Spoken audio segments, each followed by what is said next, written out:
kita klik dulu software C++ nya, lalu kita masuk di dalamnya. Untuk membuat program, kita klik ini source file atau Ctrl N jika kita sudah biasa. Nah, di sini kita udah siap nih buat programnya. Nah, untuk program pertama saya mau menghitung volume balok. Kita ketik program menghitung volume balok. Nah, sebelum itu, di situ kan ada 2 garis miring. Apa sih 2 garis miring itu? Nah, 2 garis miring itu disebut sebagai komentar. Nah, jadi apapun yang ada di dalam komentar tersebut, dia nggak bakalan muncul saat layar hitam nanti. Biasanya komentar ini saya gunakan sebagai note untuk mengingat saya apabila ada elemen yang mungkin saya akan lupa, begitu. Kita langsung buat programnya. Include IOStream. Nah, include IOStream. Secara struktur, program bahasa C++ terdiri dari 3 bagian, yaitu bagian include sebagai bagian pertama, bagian namespace sebagai bagian kedua, dan bagian fungsi sebagai bagian ketiga. Nah, ini adalah bagian include. Di bagian include ini kita mendefinisikan pustaka di dalam program. Di sini kita menggunakan pustaka IOStream. Ini dia pustaka IOStream. Ini berfungsi untuk kita melakukan input dan output. Selain pustaka IOStream, sebenarnya banyak juga pustaka lainnya. Nggak cuma IOStream, tapi di sini saya menggunakan pustaka IOStream dulu. Selanjutnya yaitu bagian kedua, bagian bagian namespace. Kita bikin using namespace std. Nah, bagian ini sebenarnya itu opsional, boleh dipakai, boleh enggak. Cuma jika kita pakai, ini menurut saya memudahkan kita untuk menulis program tanpa perlu mengetik ulang saat cout. Nih, kalau misalnya kita nggak pakai using namespace std, saat nanti cout kita harus ketik ulang kayak gini. Cout. Nah, jadi kita nggak perlu lagi berulang kali mengetik std di belakang cout. Using namespace std ini gunanya untuk mengefisiensikan kita, untuk kita nggak perlu lagi berulang kali ngetik std di belakang cout. Jadi menurut saya ini lebih efisiensi untuk program kita dan lebih simpel juga sih. Selanjutnya, bagian ketiga yaitu bagian fungsi. Main. Nih. Bagian fungsi, terutama fungsi main. Di sini kita bisa bilang nih, bagian ini itu sebagai dapurnya program. Sifatnya itu wajib nih. Jadi kalau wajib itu berarti harus ada di setiap kode program yang akan kita eksekusi. Tapi jika membuat library saja, fungsi main boleh ditiadakan. Nah, lanjut, jangan lupa kita bikin kurung kurawal. Udah otomatis. Nah, untuk apa sih kurung kurawal ini? Kurung kurawal ini untuk menandai awal dan akhir dari sebuah fungsi atau blok kode di dalamnya. Jadi, kalau misalnya kita lupa, kurung kurawalnya bisa error itu program kita. Lanjut, kita bikin variabelnya. Variabel P sama dengan, kita bikin angka 24. Nah, ingat teman-teman, di belakang dalam variabel ini kan P ini bernilai 24. Di dalam variabel ini kita di belakang variabel harus mengetik tipe data dari variabel tersebut. Nah, angka 24 itu tipe datanya apa? Integer. Kalau tadi di sini saya bikin 2,4, tipe datanya itu lain lagi. Namanya tipe data float. Nanti kita bikin sini float, bukan integer lagi. Sebenarnya tipe data itu banyak, nggak cuma integer atau float. Tapi itu disesuaikan dari kebutuhan tipe data masing-masing. Jadi di sini kan kita pakai 24. Nah, tipe data yang sesuai itu integer. Untuk nanti si program tuh tahu apa sih 24 ini tuh sebenarnya bentuknya apa. Berkoma kah, bilangan bulat kah, begitu. Lanjut, integer lebar sama dengan kita bikin 10. Nah, rumus volume balok itu kan panjang kali lebar kali tinggi ya. Berarti ada 3 variabel dong. Kita bikin lagi integer tinggi sama dengan 5. Udah nih, 3 variabel. Ada yang lupa nih, jangan lupa nih kita ketik semikolonnya. Nah, apa sih guna semikolon ini?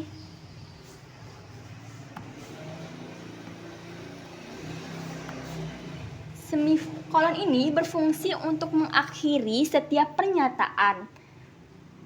Jadi, kalau nggak ada semikolon ini, program kita itu bisa error. Program itu tidak dapat dikompilasi dengan benar karena compilernya itu nggak tahu kapan perintah akan selesai. Jadi, kalau tanpa semikolon ini, program kita tuh bisa error, teman-teman. Selanjutnya nih, kan udah selesai nih variabelnya. Kita bikin apa? Kita bikin deskripsinya. Kalau misalnya di algoritma itu ini bagian header, ini bagian deklarasi, dan ini selanjutnya ini kita bagian deskripsi. Kita bikin deskripsinya cout.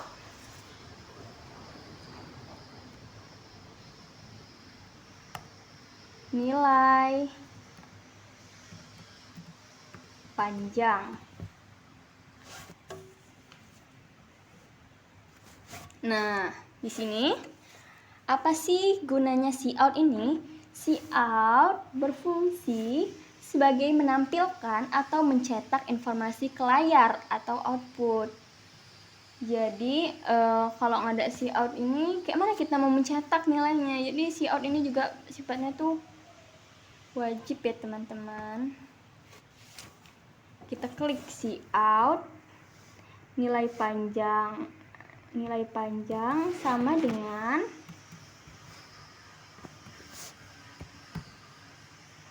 P. Jangan lupa semikolonnya di sini. Tanda titik 2 itu nanti itu berfungsi nanti saat layar hitam, nilai panjang ini bakalan muncul di layar dengan nilai panjang asli. Nah, kalau ini kenapa sih P-nya itu nggak dibikin titik 2 juga? Nah, di sini P-nya itu tuh berfungsi untuk memanggil di bagian deklarasi ini. Nah, jadi di sini kita ingat ya teman-teman, kita nggak boleh buat apapun yang nggak ada di deklarasi ini. Jadi di sini nanti bukan P yang muncul di layar hitam, tapi angka 24-nya. Begitu. Kita salin cout nilai panjang. Sini nilai lebar. Nilai lebar di sini apa? L tandanya. Lanjut cout nilai tinggi. Nilai tinggi kodenya apa di sini? T. Nah, udah nih selesai kan? Nanti di sini yang muncul di layar hitam nilai panjang, bukan P nih yang muncul, tapi nilai 24-nya. Nilai lebar yang muncul bukan L, tapi nilai 10-nya. Nilai tinggi yang muncul bukan T, tapi nilai 5-nya. Jadi ini fungsinya untuk memanggil deklarasi yang ada di deklarasi ini. Jangan kita ketik apapun yang nggak ada di deklarasi. Nanti error, teman-teman.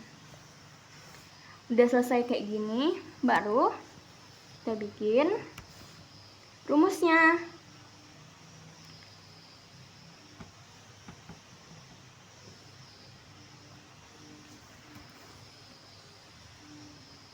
Maka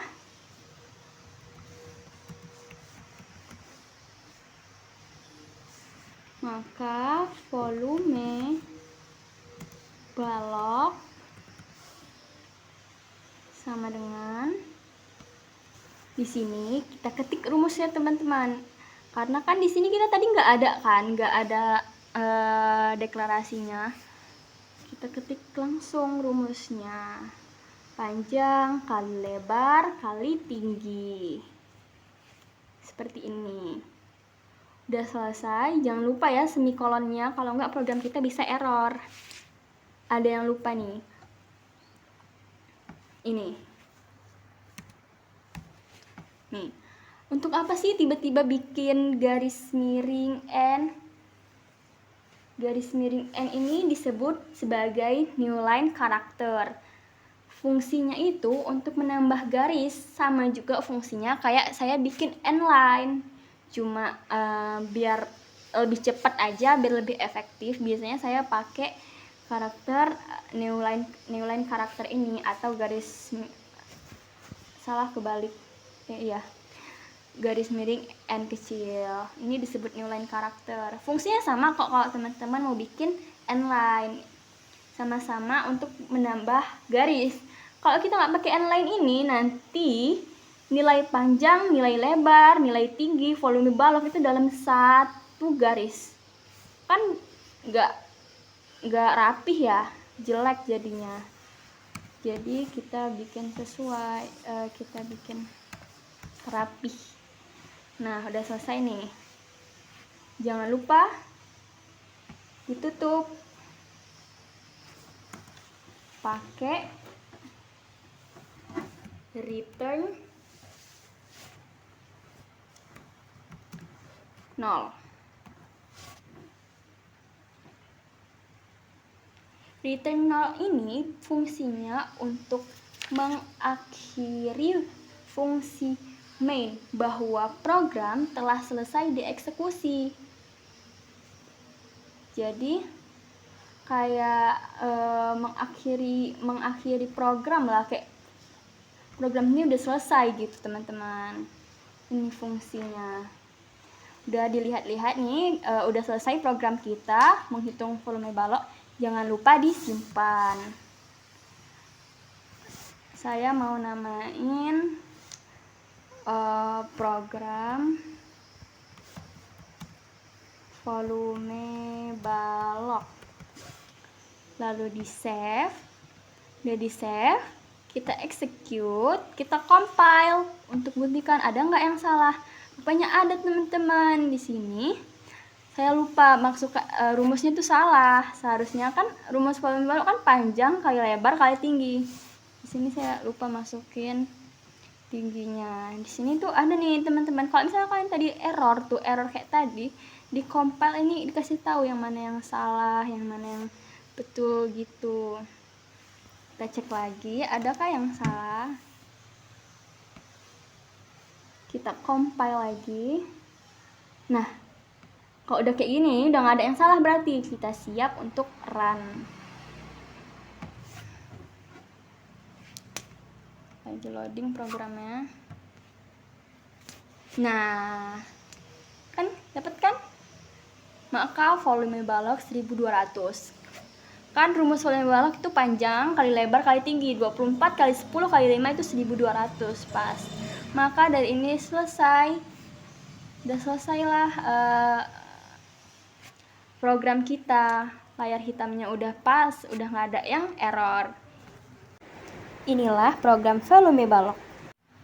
Selanjutnya kita akan buat program kedua, yaitu program menghitung volume kerucut. Kita bikin program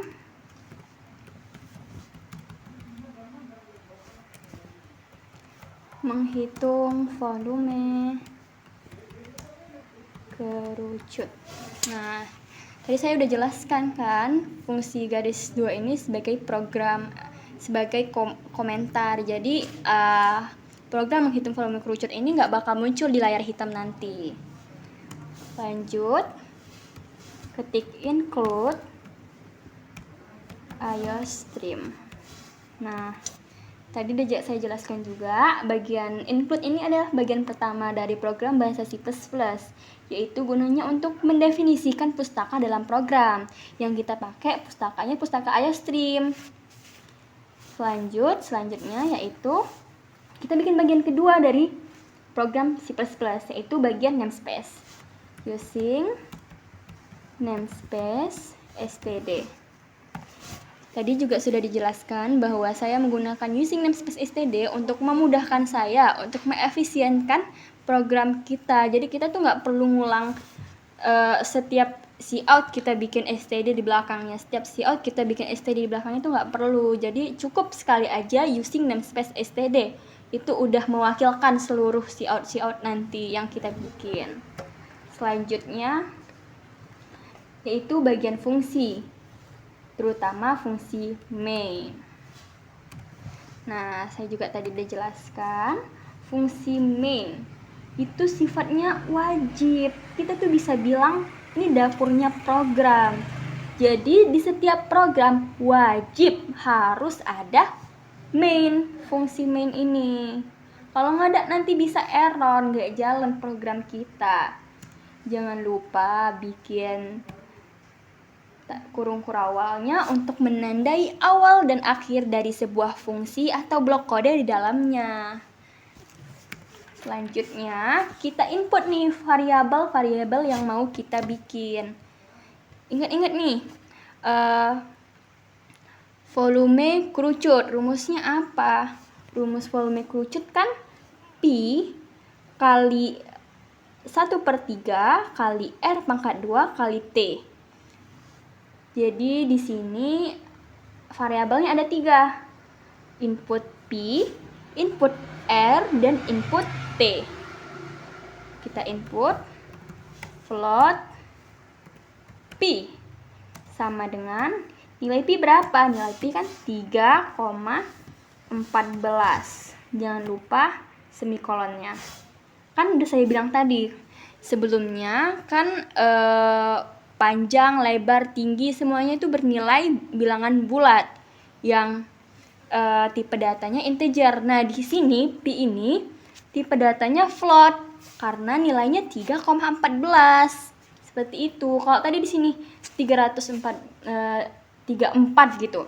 Itu integer, teman-teman. Tapi karena di sini berkoma, maka float. Lanjut, ini baru integer. R itu jari-jari. Jari-jarinya kita bikin 5. Jangan lupa semikolonnya. Lalu integer lagi, kita bikin tinggi. Tingginya kita buat 9. Jangan lupa semikolonnya. Nah, udah selesai nih input variabelnya. Lanjut, kita kan ini di bagian kalau tadi algoritma, ini bagian header, ini bagian deklarasi, dan selanjutnya kita bikin bagian deskripsi. Di deskripsi ini cout petik 2 tanda petik nilai jari-jari kerucut sama dengan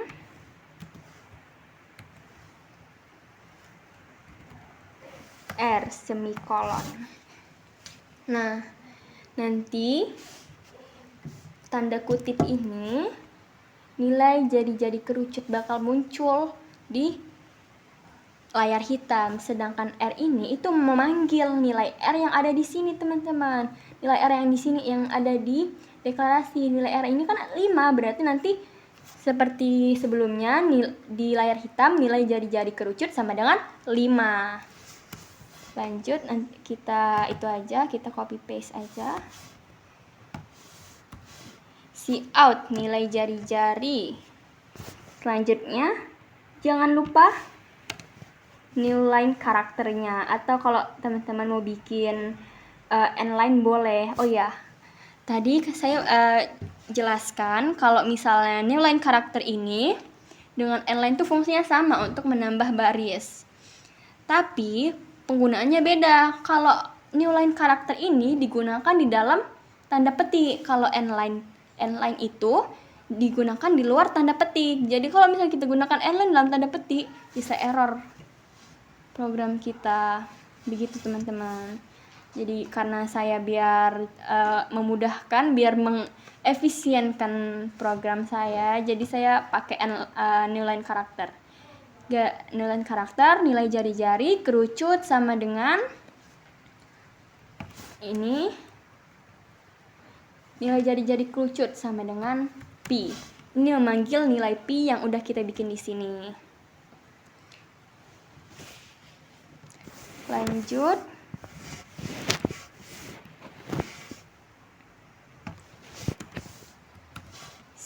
Cout nilai tinggi kerucut. Tinggi kerucut sama dengan kita memanggil T yang ada di deklarasi sebagai nilai 9. Udah selesai itunya. Jangan lupa kita bikin new line karakternya untuk menambah baris. Udah selesai, lanjut kita ketik rumusnya. New line karakter. New line karakter. Maka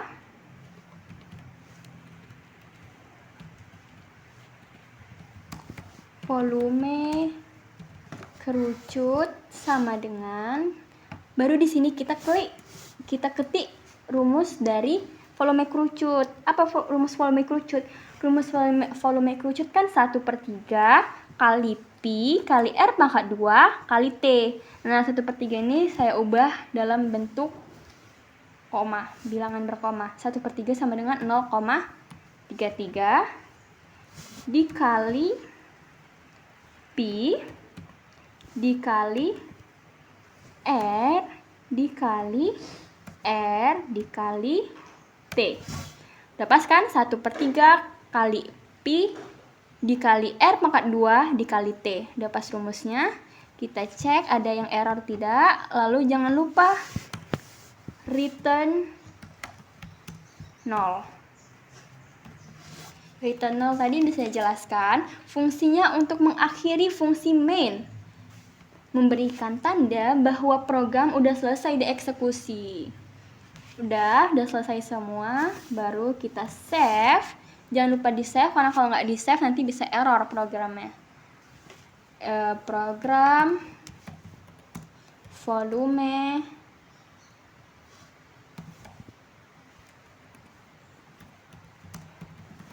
kerucut. Save. Lalu kita execute dan kita compile. Nah, setelah di-compile rupanya nggak ada yang error program kita. Berarti udah siap kita run. Nih, kita tunggu. Nah, udah muncul. Nilai jari-jari sama dengan 5. Oh, ada yang salah banyak teman-teman.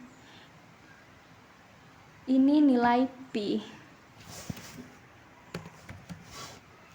Silap sedikit.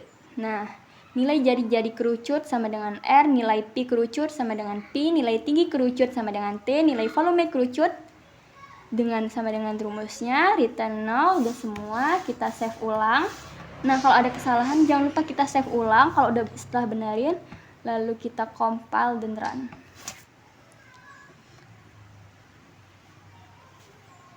Kita tunggu. Nah, udah muncul. Nilai jari-jari kerucut sama dengan 5, nilai pi 3,14, nilai tinggi 9, maka volume kerucut 233,145. Volume kerucut 0,33 dikali pi dikali r pangkat 2, 5 kali 5 dikali t dikali 9 sama dengan hasilnya ini, 233,145. Maka udah selesai program kita. Program menghitung volume kerucut sebagai program kedua dari menghitung bangun ruang. Selanjutnya, program yang akan saya buat ketiga adalah program bangun ruang menghitung keliling alas tabung. Langsung saja kita buat programnya. Kita ketik saja program menghitung keliling alas tabung. Sebelumnya sudah saya jelaskan fungsi dari komentar. Jadi komentar itu tidak bakal muncul di layar hitam. Fungsinya seperti not saja. Selanjutnya kita ketik include IOStream. Nah, tadi saya kan sudah jelaskan apa fungsi dari include IOStream. Bagian include adalah bagian pertama dari program bahasa C++ yang fungsinya mendefinisikan pustaka di dalam program. Di sini kita menggunakan pustaka IOStream. Selanjutnya yaitu using namespace std yang fungsinya itu untuk mengefisienkan program kita sehingga kita nggak perlu mengetik ulang std cout. Kita perlu mengetik sekali aja, itu udah mewakilkan semua std cout-nya. Selanjutnya yaitu di bagian ketiga yaitu bagian fungsi main.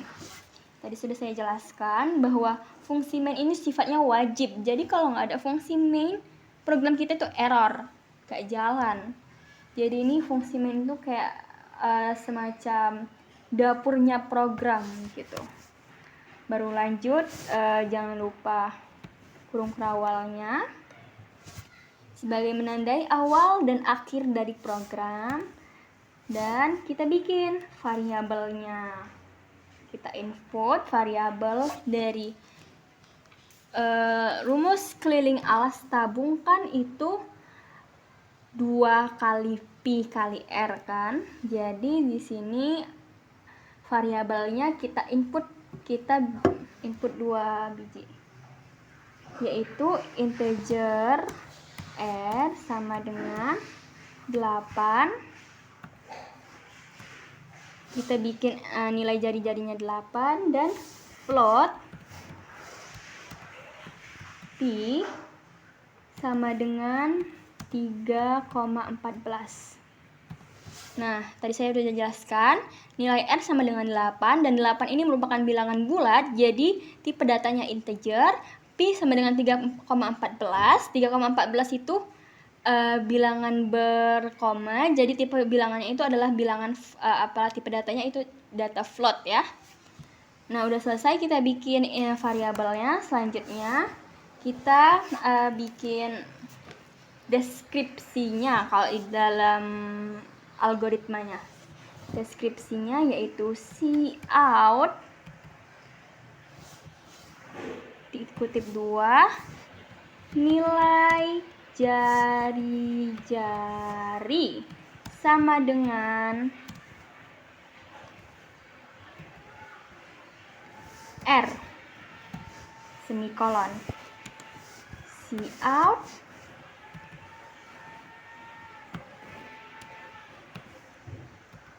nilai pi sama dengan pi semikolon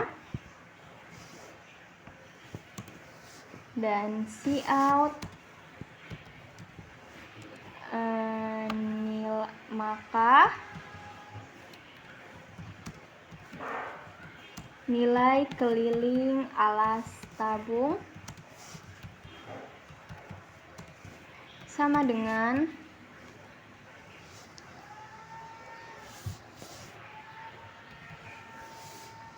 dua dikali pi dikali r semikolon.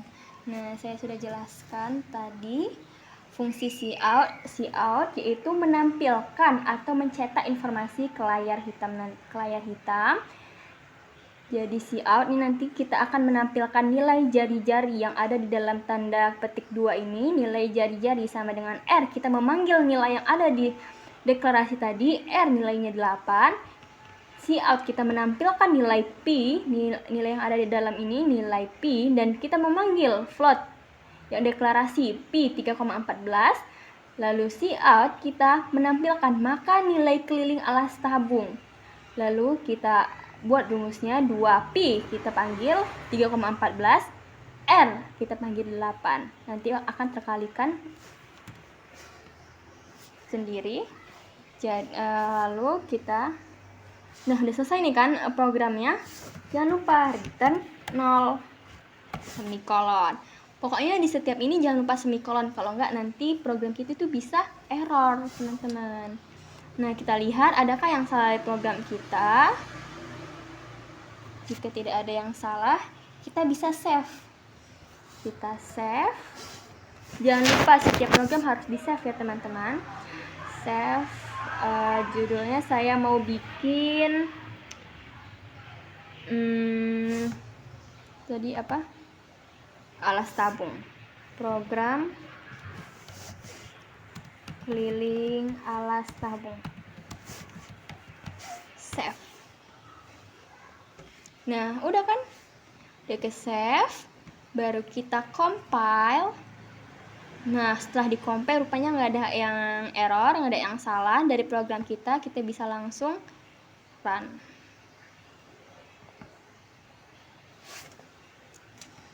Tunggu. Nah, oh ya, lupa teman-teman kan? Lihat, kita lihat ini jadinya kalau misalnya kita lupa bikin new line karakter atau end line-nya, jadi kayak berantakan gitu kan teman-teman.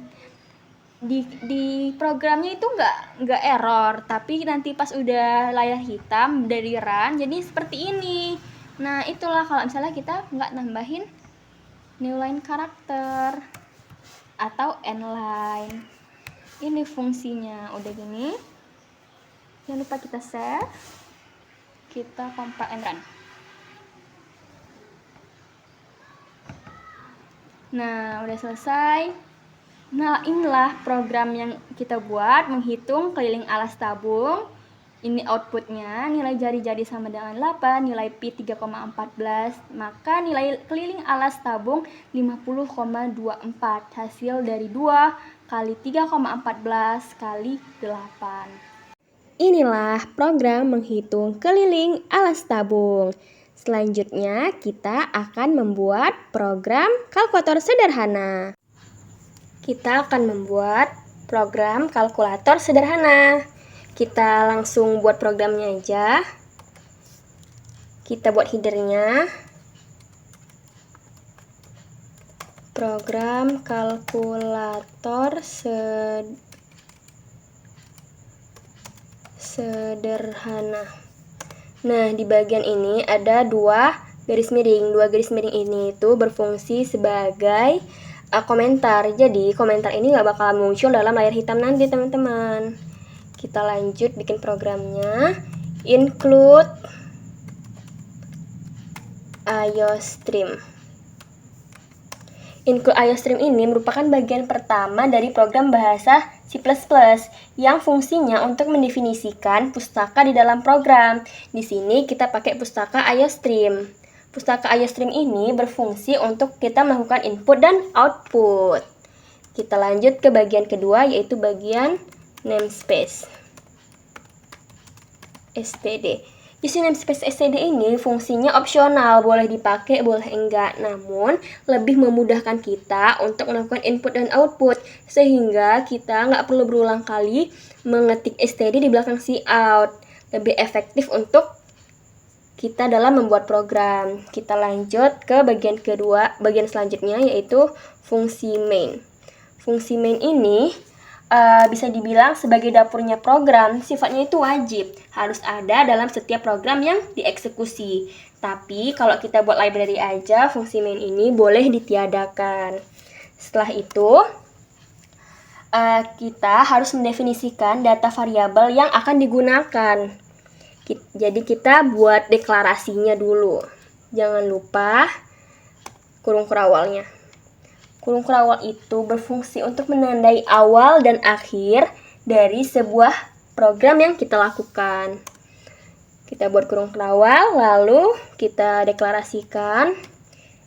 Oh ya, deklarasi. Di sini kita pakai tipe data double build 1, build 2. Nah, double merupakan tipe data desimal yang ukurannya itu lebih besar daripada float, teman-teman. Jadi tipe data desimal itu nggak cuma float, ada double dan tipe data lainnya. Disesuaikan dari fungsi yang kita mau.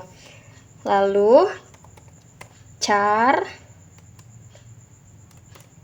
operasi. Nah, tipe data char ini gunanya untuk menyimpan satu karakter seperti huruf, angka, simbol, tanda baca, atau spasi kosong. Jadi tipe data itu disesuaikan dari kebutuhan program masing-masing ya teman-teman. Jangan lupa kita bikin semikolonnya. Semikolon itu fungsinya untuk mengakhiri setiap pernyataan. Jadi tanpa itu program kita nggak bakal bisa dikompilasi dengan benar karena compiler tuh nggak tahu kapan perintah akan selesai. Jadi kalau nggak ada semikolon, program kita itu bisa error, teman-teman. Lanjut, kita deskripsikan. Nah, jadi kita itu minta user untuk menginput bilangan 1 dan bilangan 2. Jadi kita kasih perintah untuk usernya input bilangan tersebut. Kita ketik cout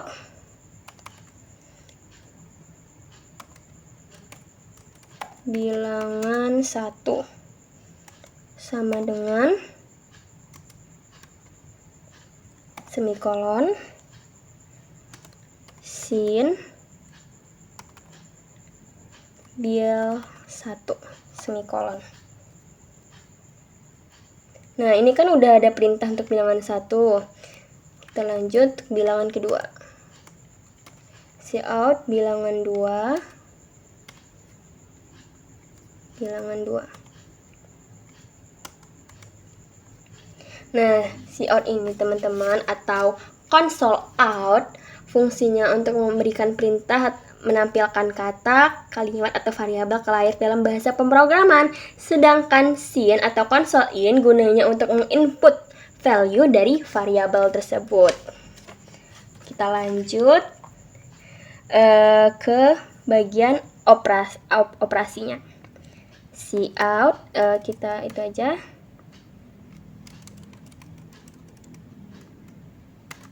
Operator sini operasi. Nah, operator operasi disinilah kita itu menginput operasinya. Operasi apa aja sih? Disinilah operasi tambah, kurang, kali, bagi. Seperti itu teman-teman. Kita lanjut. Selanjutnya yaitu di sini user akan melakukan operasinya. Kita buat programnya if operasi sama dengan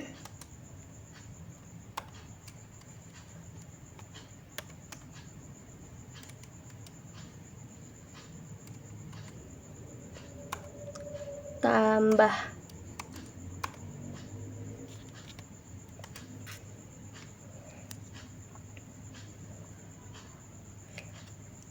Lalu kita enter cout bil 1 tambah bil 2. Jangan lupa endline untuk mengakhiri sebuah baris untuk membuat baris baru. Nah, di sini kita baru buat operasi tambah. Kita salin aja. Operasi kurang.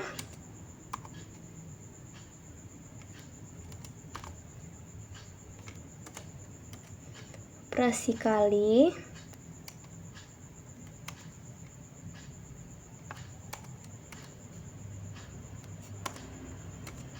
Dan operasi bagi.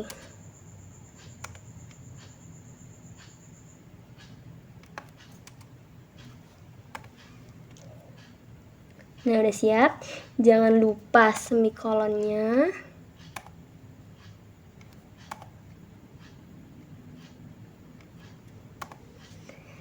Nah, di sini ada if. If itu apa sih, teman-teman? If itu salah satu pernyataan yang digunakan dalam membuat keputusan sebuah program. Nah, setelah if ini bukan if lagi, tapi else if. Else if, else if. Else if tuh diletakkan setelah if. Tugasnya juga sama, pilihan alternatif untuk mencari kondisi yang digunakan. Nah, di sini kita udah ada operasi penjumlahan, operasi pengurangan, operasi perkalian, dan operasi pembagian. Nah, udah kayak gini. Selanjutnya kita cari hasilnya, kita tampilkan hasilnya. Cout hasil sama dengan semikolon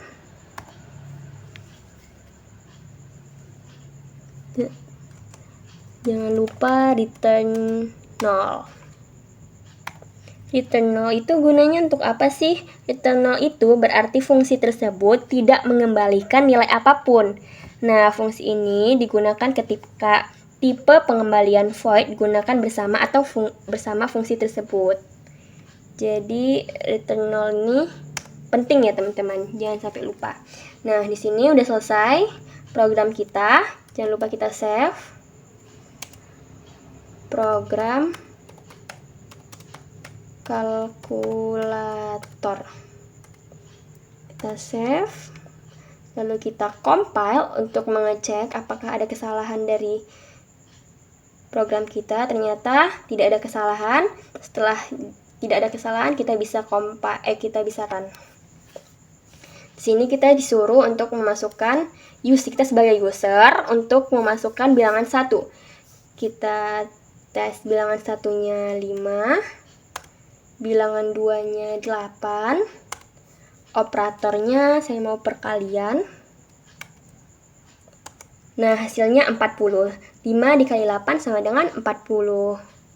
Kita tes lagi bilangan lain.